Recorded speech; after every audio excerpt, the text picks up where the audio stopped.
ભરૂચ તાલુકાના ભાડભૂત ગામે આવેલ સ્મશાન ગૃહમાં પાયાની સુવિધાના અભાવે અંદાજે 25 ગામોના લોકોને અંતિમ વિધિ દરમિયાન ભારે મુશ્કેલીનો સામનો કરવો પડતા અસંતોષની લાગણી ફેલાઈ જવા પામી છે।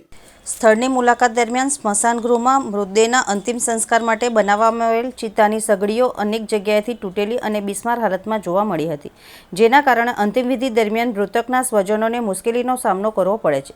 વર્ષોથી યોગ્ય મરમ્મત ન થતાં સુવિધાઓ ધીમે ધીમે ઉપયોગલાયક સ્થિતિ ગુમાવી રહી હોવાનું ગામના લોકો જણાવી રહ્યા છે।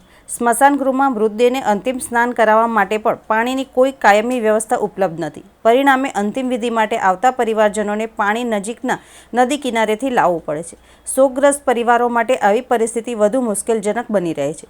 સ્મશાન ગૃહ ઉપર બનાવવામાં આવેલ શેડ પણ જર્જરિત હાલતમાં છે। અનેક જગ્યાએથી પતરા તૂટી ગયા હોવાથી વરસાદી મોસમમાં વરસાદનું પાણી સીધું અંદર ટપકતું રહે છે। આવી સ્થિતિમાં મૃતદેહ, ચિતા માટેના લાકડા તેમજ અંતિમ વિધિમાં હાજર રહેલા લોકો વરસાદથી બચી શકતા નથી। ભારે વરસાદ દરમિયાન અંતિમ સંસ્કારની પ્રક્રિયા પર પ્રભાવિત થતી હોવાનું સ્થાનિકોએ જણાવ્યું હતું। સ્થાનિક લોકોના જણાવ્યા મુજબ આ સ્મશાન ગૃહનો ઉપયોગ માત્ર ભાડભૂત ગામ પૂરતો મર્યાદિત નથી, પરંતુ આસપાસના લગભગ 25 ગામોના લોકો અહીં અંતિમ સંસ્કાર માટે આવે છે।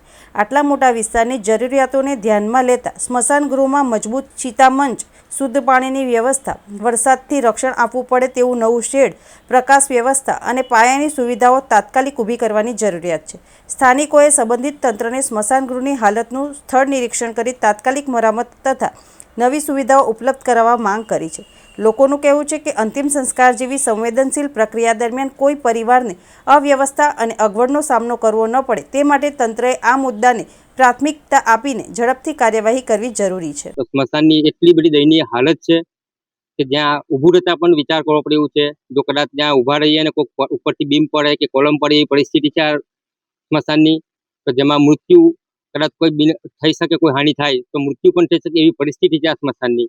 તો હું આ મીડિયાના માધ્યમથી દરેક આ નેતાઓને કે આ સરકારને જણાવવા માંગુ છું કે આપ આનું વહેલી તકે નિરાકરણ કરો। આ અમારું સ્મશાન લગભગ 25 ગામોની વચ્ચે છે। લગભગ 50 થી 60 70 હજારની વસ્તી અહીંયા સ્મશાનમાં આવે છે। તો હું આપ મીડિયાના માધ્યમથી જણાવું છું કે આ તાત્કાલિક આનું કોઈ નિરાકરણ આવે અને આને કંઈક સમારકામ કરાવે।